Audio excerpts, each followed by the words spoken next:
From the Presidential Palace, Manila, Dateline Malacañang.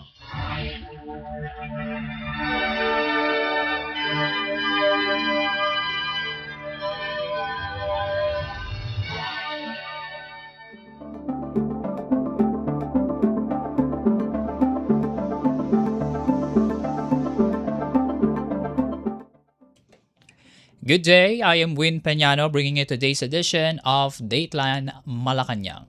For top stories, President Ferdinand R. Marcos Jr. led the national kickoff of the Department of Education or DepEd's school-based feeding program and milk feeding activity at Pulilan Central School in Bulacan. The program is part of the administration's efforts to address undernutrition and short-term hunger among public school learners. Implemented under the Masustansyang Pagkain para sa Batang Pilipino Act, the school-based feeding program is the government's flagship nutrition initiative for students. For school year 2026 to 2027, the program will provide universal feeding for all grade 1 learners nationwide while continuing to serve hot meals, nutritious food products, and milk to all kindergarten pupils and grades 1 to 6 learners identified as severely wasted or wasted. At Pulilan Central School alone, more than 775 learners are expected to benefit from the feeding program this school year. The government said the initiative aims to improve children's nutrition, support their health, and help them perform better in school. Here's the speech of President Ferdinand R. Marcos Jr. as he leads the activity in Bulacan. President of the Republic of the Philippines, His Excellency President Ferdinand R. Marcos Jr. Maraming salamat sa ating kalihim ng DepEd, Secretary Sanay Angara sa kanyang pagpakilala at napakasimple lang po kami nandito dahil isinisimula natin yung nationwide feeding program. Alam nyo po, meron tayong feeding program noon pero kulang-kulang dahil namimili pa tayo kung sino yung mga kulang ang pagkain, hindi nakakain ng mabuti, kahit hindi makapag-aral ng mabuti. Natuklasan naman namin na karamihan naman ay dapat talaga pakainin na lang natin, wag na natin piliin kung sino yung mga dapat bigyan at sino hindi kasama sa feeding program at dahil ginawa po natin kagaya ng sabi ni Seksani, ito ay mula sa buong kasaysayan ng Pilipinas, hindi pa natin nagagawa ito, kaya ako'y natutuwa na mabuksan ngayon ng ating nationwide feeding program. Hindi lang po nangyayari ito dito lamang sa Pulilan, kundi sa lahat ng kung makita ninyo may video yung lahat ng pagbukas ng feeding program sa buong Pilipinas. Pero napili natin na puntahan ngayon itong Pulilan. Di ko naman puntahan lahat. Pero ito ay napakalaking bagay para sa akin. Dahil alam naman natin na kung minsan ang nagiging dahilan kung bakit hindi makapag-aral na mabuti yung mga kabataan ay kulang sa pagkain. At kaya tinanggal na natin yung problema na yan para tiyak tayo na lahat ng mga pumapasok na nag-aaral ay hindi na kailangan alalahanin ang kanilang kakainin, hindi na alalahanin ang kanilang mga pamilya, ang pamahalaan na ang tutulong at ang pamahalaan na ang magpapakain. Meron po tayo kasing problema, marami po sa ating mga kabataan ay parang masyadong maliit dahil kulang sa pagkain, stunted kung tawagin, at madalas magkasakit. Kaya kasama na rin natin dito ang ating kalihim naman ng Department of Agriculture dahil sila ang humahanap ng supply. At nakita naman natin, isa pang naging tulong na nangyari dahil dito sa programang ito ay yung mga local na supplier. Yun po ang inuuna namin. Hindi kami bumibili sa mga lalaking grocery. Hanggat maaari, lahat ng ibinibigay ng pamahalaan, hindi lamang dito sa feeding program, pati sa DSWD, lahat po ng ahensya ng gobyerno, inuuna po bilhin ang mga local na produkto. Kaya yung mga supplier na nandito na meron mga booth dito, mula ngayon, garantisado na ang kanilang merkado dahil dito namin dadalhin para ipakain natin sa ating mga kabataan. Kaya sa lahat ng mga tumutulong, maraming salamat sa tulong ninyo. At ito ay napakahalaga dahil alam naman po natin ang pinakamahalaga sa ating mga buhay ang ating mga anak. Kaya yan ang inuuna natin na alagaan, na sila ay makakain ng maganda, sila ay maging masustansya ang kanilang kinakain, sila ay ligtas sa sakit, at sila ay makapag-aral na mabuti. At kasama na po yan dahil marami tayong ginagawa para binabago natin ang pag-aaral para tayo naman masasabi natin, hinanda na natin ang ating mga kabataan para sa kanilang kinabukasan at sa kinabukasan ng Pilipinas. Kaya po, maraming salamat po sa tulong ninyo. Congratulations sa lahat na kasama dito sa ating programa. Pagpatuloy po natin, palawakin pa natin hanggat kaya. Maraming salamat po. Magandang umaga po. Heard the speech of President Ferdinand R. Marcos Jr. during the national kickoff of the Department of Education's school-based feeding program and milk feeding activity at Pulilan Central School in Bulacan. Dateline Malacañang.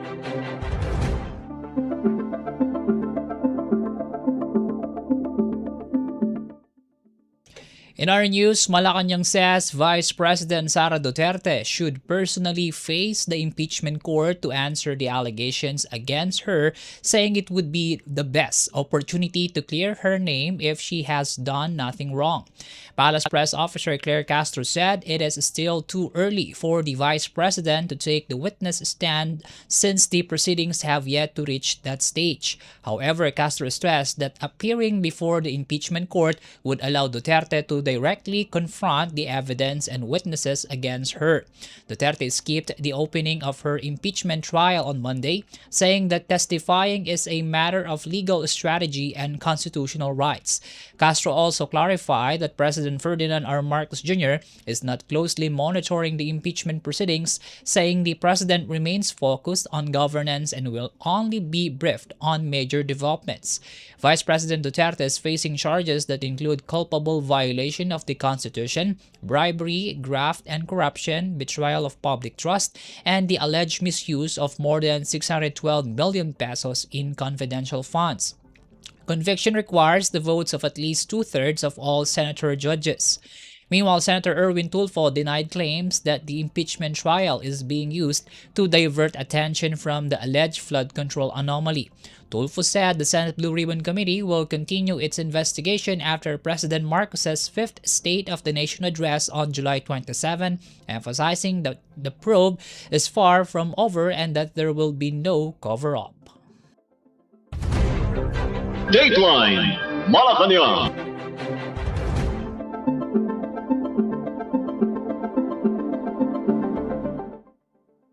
Malacañang says it will not file any complaint against the Filipino protesters who confronted Palace Press Officer Claire Castro during President Ferdinand R. Marcos Jr.'s official visit to Canada. Castro said the government respects the right to free speech and has no plans to pursue legal action over the incident. She admitted she was surprised by the protesters' behavior but chose to ignore it, adding that she never expected videos of the confrontation to go viral on social media. Castro, however, expressed disappointment over what she described as disrespectful conduct, saying criticism is part of democracy, but personal attacks, repeated insults, and wishing death on another person go beyond acceptable expression. She also said such behavior does not reflect the values of most Filipinos and could damage the country's image overseas. Castro added that she has no intention of identifying the protesters and has no information on reports that some of them could face legal action or deportation in Canada. She said any concerns involving possible assistance to the protesters should legal issues arise would be a matter for the Department of Foreign Affairs. Dateline Malacañang.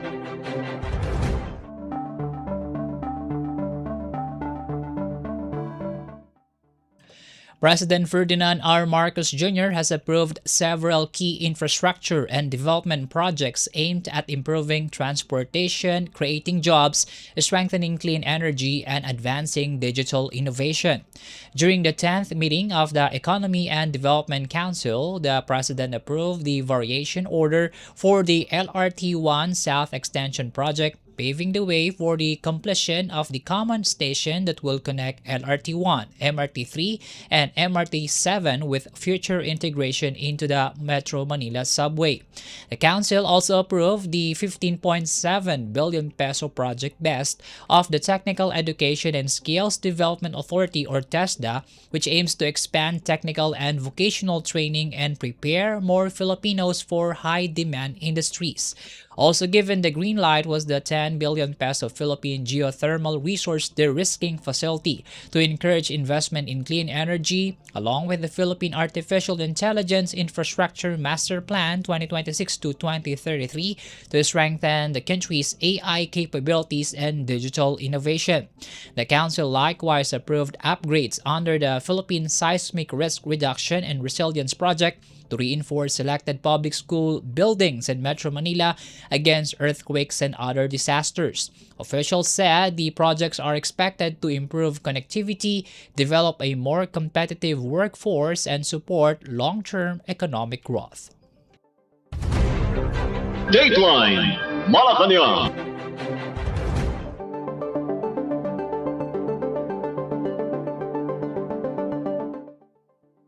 President Ferdinand R. Marcos Jr. has directed the Armed Forces of the Philippines or AFP to remain steadfast in protecting the country's territory and addressing evolving security challenges.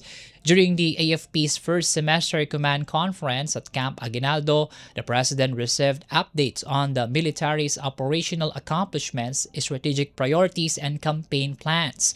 AFP Chief General Romeo Bronner Jr., who is set to retire on July 21 after completing his 3-year term, said the military reaffirmed its commitment to defending the West Philippine Sea and will continue maritime patrols and joint exercises with the United States and other like-minded nations. Bronner also highlighted the approaching 10th anniversary of the 2016 Arbitral Award on July 12, saying the Philippines remains committed to resisting what he described as China's illegal, coercive, aggressive, and deceptive actions in the West Philippine Sea.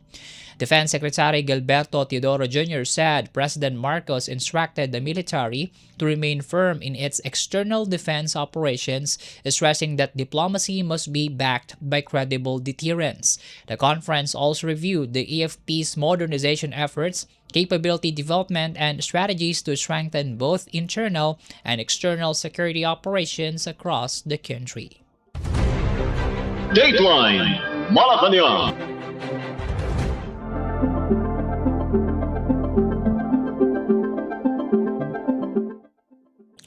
Qualified government employees are set to receive their 2024 performance-based bonus after the Office of the President approved its release. The Department of Budget and Management or DBM announced that the approval was formalized through Resolution Number 2026-1 following the review of the technical working group created under Executive Order Number 61. The DBM has also issued the guidelines covering national government agencies, state universities and colleges, government-owned and controlled corporations, local government units, the judiciary, Congress, constitutional commissions, the Commission on Human Rights, and the Office of the Ombudsman. The qualified agencies must score at least 70 points based on performance results, process efficiency, financial management, and citizen or client satisfaction. The DBM said agencies that fail to meet certain performance standards or submit required reports on time may face reduced bonus rates or have responsible units and personnel excluded from receiving the incentive. The performance-based bonus is part of the government's incentive program that rewards agencies and employees for delivering efficient and quality public service. Dateline Malacañang.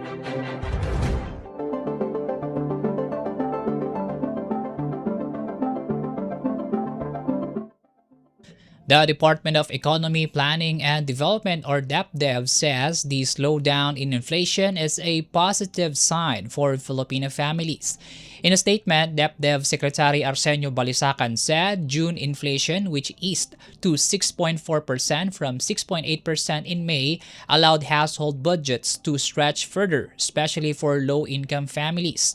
Balisacan attributed the easing inflation to lower fuel prices, improving global conditions, and coordinated government efforts to strengthen food supply through support for farmers, fisherfolk, and transport providers. He stressed that a stable food supply is key to keeping prices under control and said the government will continue investing in food security, stronger supply chains, and climate resilience to maintain low and stable inflation. The latest data from the Philippine Statistics Authority also showed the country's average inflation from January to June stood at 4.8%. Dateline Malacañang.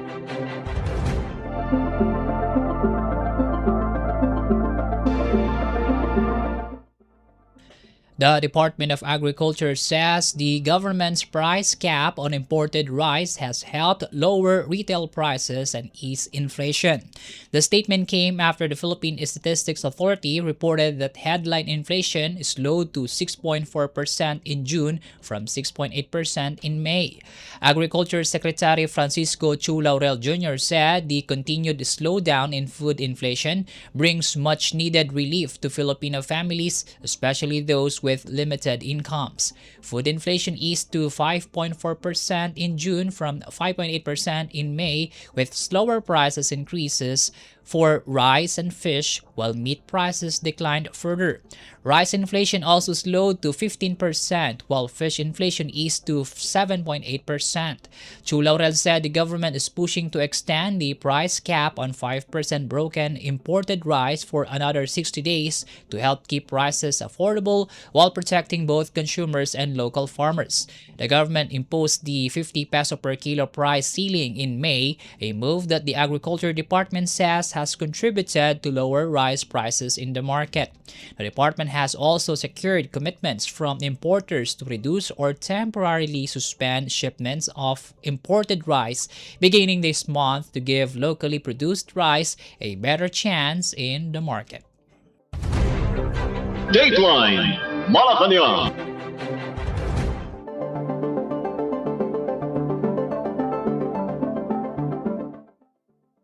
Factory output in the Philippines continued to grow in May, although the pace of expansion slowed compared to the previous month, according to the Philippine Statistics Authority, or PSA. The PSA reported that the value of production index rose by 13.5% in May, reversing last year's decline but slowing due to weaker growth in transport equipment, food manufacturing, and chemical products. Meanwhile, the volume of production index increased by 10.2%, lower than the 11.2 or 11.7% growth recorded in April. Despite the slower growth, the manufacturing sector showed improved operating activity, with the average capacity utilization rate rising to 78.8% in May from 78.5% in April. All manufacturing industries posted utilization rates above 65%, with the highest recorded in the manufacture of leather and footwear, petroleum products, and computer and electronic products. The latest figures indicate that while factory production continues to expand, manufacturers are facing slower momentum in several key industries.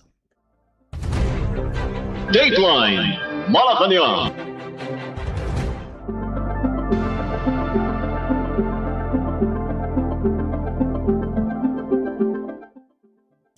The Technical Education and Skills Development Authority, or TESDA, has welcomed a proposal to strengthen job placement support for its graduates. This comes after Party List Representative Menchi Bernos urged the government to help TESDA graduates find employment immediately after completing their training.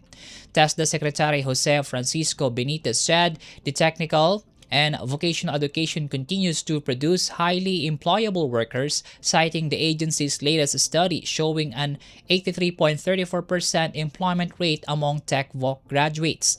Benitez said many graduates are able to land jobs even without a national certificate, although he stressed that having one provides better opportunities for promotion, overseas employment, and higher paying jobs. TESDA requires scholars to undergo a national competency assessment after completing their training to ensure their skills meet industry standards. The agency has a 26 billion peso budget this year, including 19 billion pesos allocated for scholarships, covering around 600,000 scholars nationwide. TESDA also assured the public that it continues to update its training programs to match the evolving needs of industries and employers. Dateline Malacañang.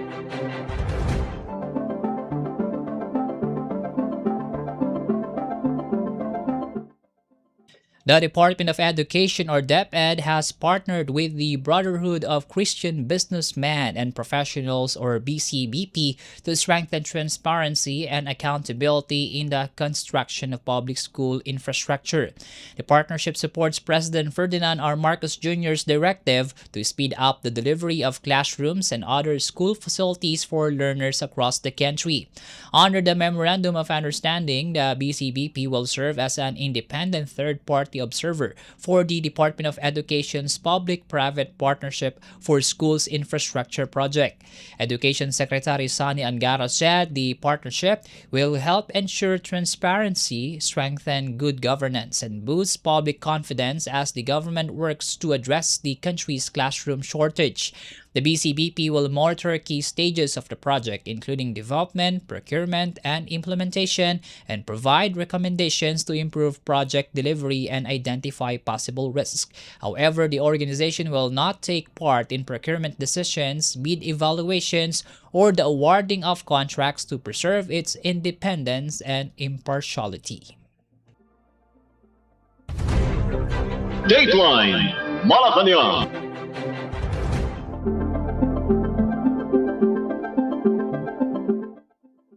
The Department of Human Settlements and Urban Development, or DHSUD, says it has maintained zero overdue regulatory applications in its central and regional offices for 3 straight weeks. Housing Secretary Jose Ramon Aliling said the agency has accelerated the processing of key permits, including certificates of registration and licenses to sell, allowing private developers to move forward with subdivision and condominium projects more quickly. The achievement is part of the department's Zero Backlog program, which aims to eliminate bureaucratic delays and improve the delivery of public services. Aliling said faster processing will also help speed up the construction of more housing units under the expanded Pambansang Pabahay para sa Pilipino program of President Ferdinand R. Marcos Jr. The housing chief added that sustaining zero backlog reflects the success of the agency's institutional reforms and provides developers and investors with a more efficient, transparent, and reliable regulatory system. The department said it will continue preventing future backlogs through digitalization, a stronger monitoring of regional offices, regular consultations with the stakeholders, and tighter internal accountability measures. Dateline Malacañang.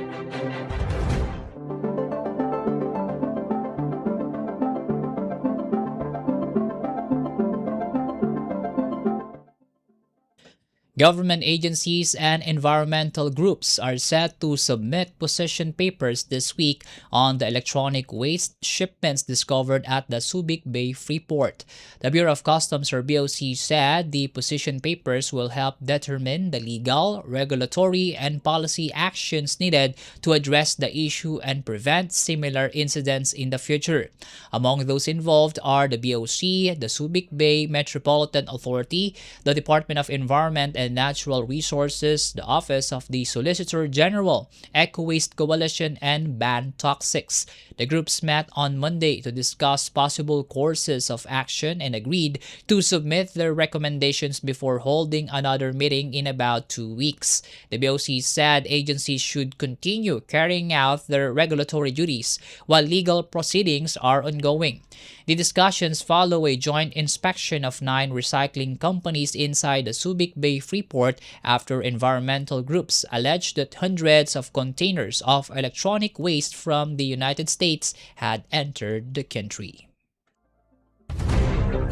Dateline Malacañang.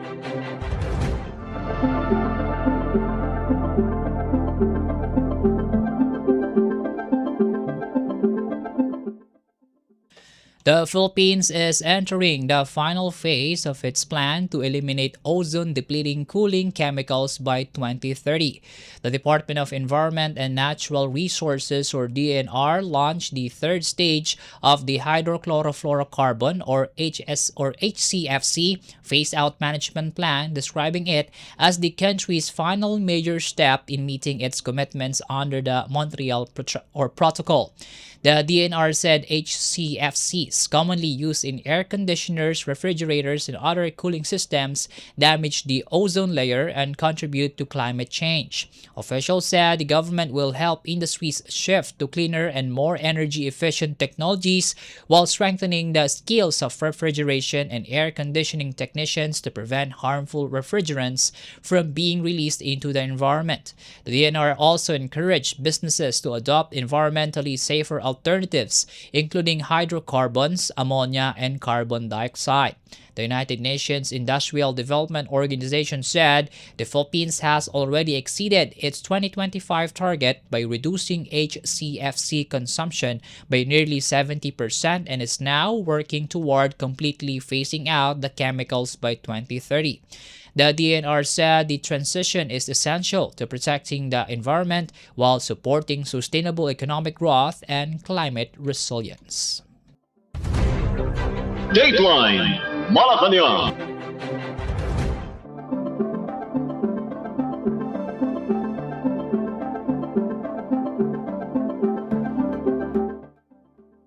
Super Typhoon Inday, with the international name Bavi, has entered the Philippine area of responsibility according to the State Weather Bureau Pag-asa. As of 4 o'clock Wednesday morning, the center of the typhoon was located 1,405 kilometers east of northern Luzon, moving westward at 25 kilometers per hour. Inday packs maximum sustained winds of 185 kilometers per hour near the center, with gusts reaching up to 230 kilometers per hour. Pag-asa has raised tropical cyclone wind signal number 1 over Batanes, Cagayan, including the Babuyan Islands, parts of Isabela, Apayao, Eastern Kalinga, Northern Aurora, and Northern and Central Catanduanes. The Weather Bureau also warned that the enhanced southwest monsoon and the typhoon's outer circulation may bring strong to gale force winds across parts of Luzon, the Visayas, and Mindanao. Gale warnings are also expected over the northern and eastern seaboards of Luzon and the Visayas. Pag-asa said Inday is forecast to weaken into a typhoon starting Thursday and is expected to exit the Philippine area of responsibility on Saturday. Residents in affected areas are advised to monitor official weather updates and follow the instructions of local authorities. Dateline Malacañang.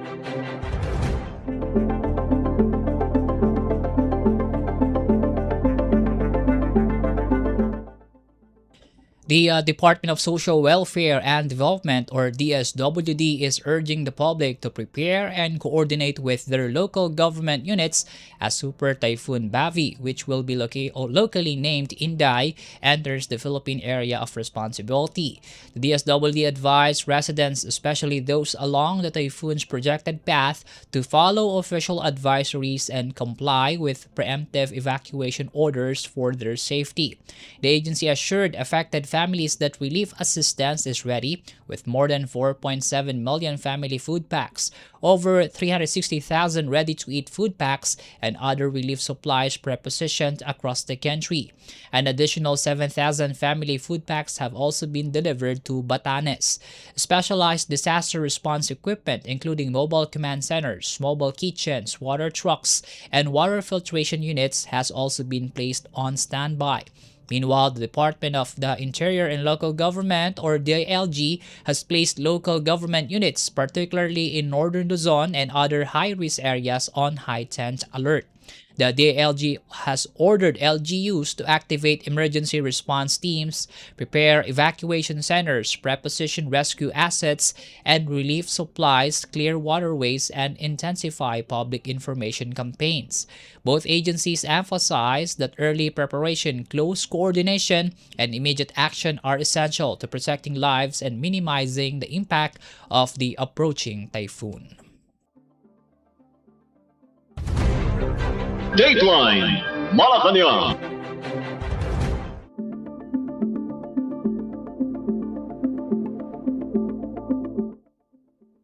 The Department of National Defense or DND and the Armed Forces of the Philippines or AFP have expressed concern over China's recent ballistic missile launch in the South Pacific.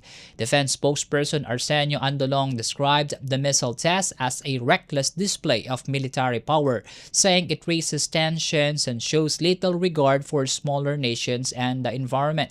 The Defense Department also called on China to act responsibly and stop the actions that intimidate countries in the region. The statement came after the Chinese People's Liberation Army Navy confirmed that one of its submarines launched a strategic missile with a dummy warhead into the Pacific Ocean as part of what it described as its annual military training. Meanwhile, AFP spokesperson for the West Philippine Sea, Rear Admiral Roy Vincent Trinidad, said the missile launch adds to regional security concerns and stressed that peace, stability, and respect for international law should guide all actions in the Indo-Pacific.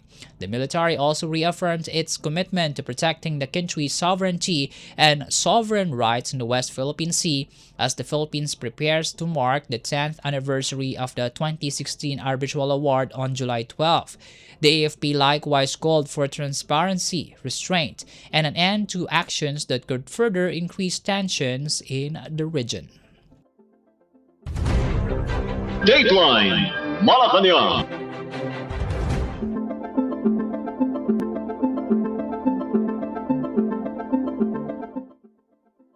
The Armed Forces of the Philippines or AFP says it monitored 74 Chinese Navy and China Coast Guard vessels in 4 key areas of the West Philippine Sea during the month of June.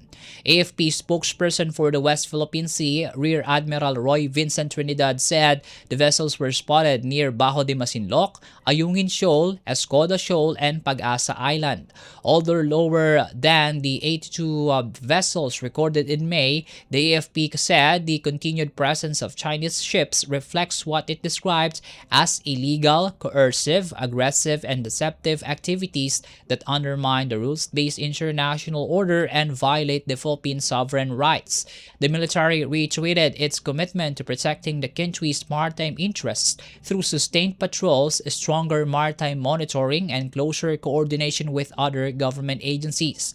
The AFP also reported monitoring more than 20,000 domestic and foreign vessels operating with or within its areas of interest in June, with most identified as merchant and fishing vessels.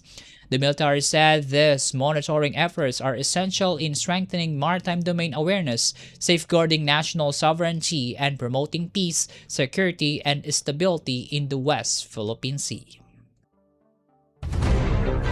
Dateline Malacañang.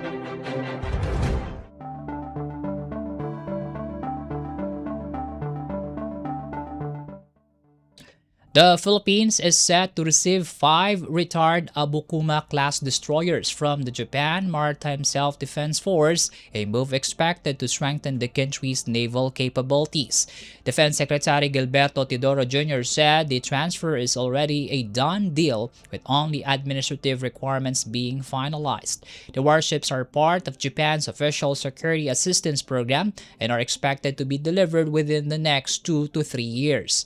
Teodoro said the government will assess the condition of the ships and prepare the necessary docking facilities before they enter service with the Philippine Navy. The Abukuma-class vessels are designed for anti-submarine and anti-ship operations and are equipped with missiles, torpedoes, and naval guns. Meanwhile, Teodoro also criticized China's recent ballistic missile launch from a submarine in the Pacific Ocean, calling it a provocative and unnecessary display of military power. He said said the missile test reflects what he described as China's continuing pattern of military provocation in the region. Dateline Malacañang.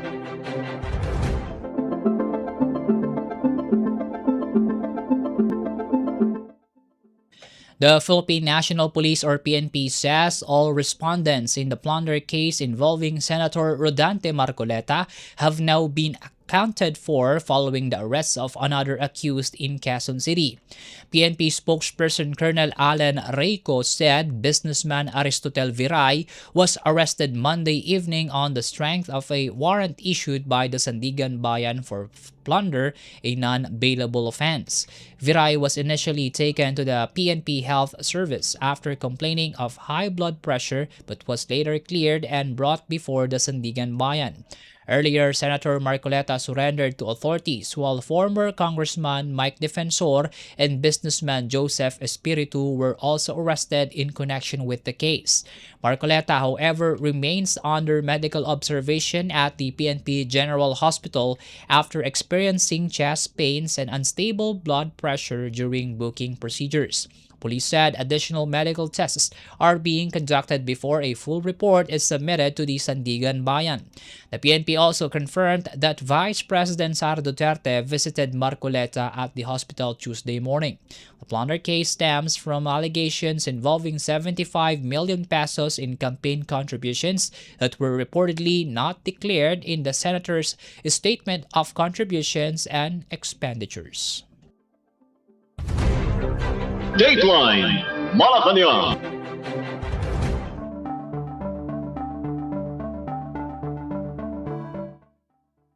The Department of Information and Communications Technology or DICT is working with Rakuten executives to improve the performance of the messaging application Viber in the Philippines. In a meeting led by DICT Secretary Henry Aguda, officials discussed concerns affecting Filipino users, including call setup delays, network latency, and possible infrastructure upgrades. The discussions also explored options to bring parts of Viber's network infrastructure closer to the Philippines to improve the app's speed and reliability. The DICT and Rakuten Viber also agreed to strengthen coordination with local telecommunications companies to identify and resolve service issues more effectively. The department said the meeting is part of its continuing efforts to work with digital platforms and industry partners to provide faster, more reliable, and higher quality digital services for Filipinos. Dateline Malacañang.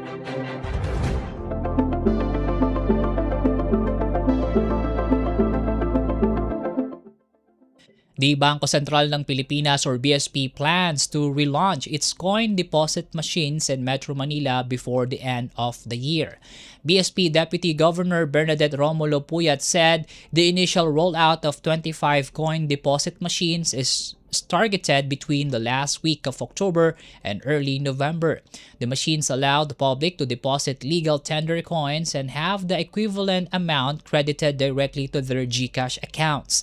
The BSP temporarily suspended the program last year to review ways of improving the circulation of idle coins. Romulo Puyat said the central bank has partnered with SM to help reduce the cost of operating and maintaining the machines. Following the relaunch in Metro Manila, the BSP plans to deploy 25 more coin deposit machines next year in other high population areas including Pampanga, Baguio, Cebu, and Davao. The BSP said the initiative is part of its continuing efforts to improve coin circulation and provide more convenient financial services to the public. Dateline Malacañang.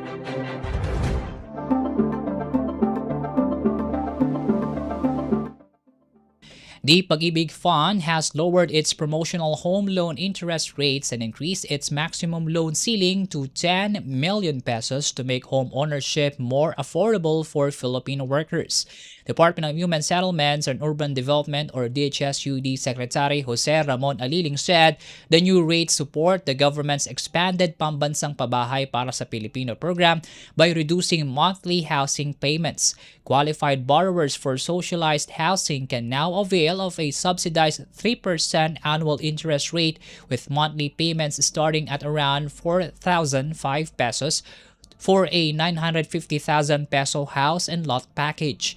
Pag-ibig is also offering a 4.5% promotional rate for low-cost housing loans of up to 4.9 million pesos and 5.75% for loans above that amount of up to the new 10 million peso limit. Pag-ibig Chief Executive Officer Marilyn Acosta said the agency's strong financial position has allowed it to offer below-market lending rates. From January to May this year, Pag-ibig members saved more than 90 billion pesos while the agency released over 55 billion pesos in housing loans, helping finance more than 34,000 homes nationwide. Dateline Malacañang.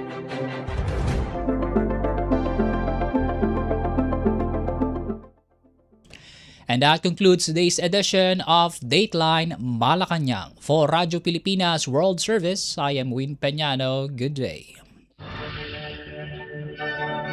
From the Presidential Palace, Manila, Dateline Malacañang.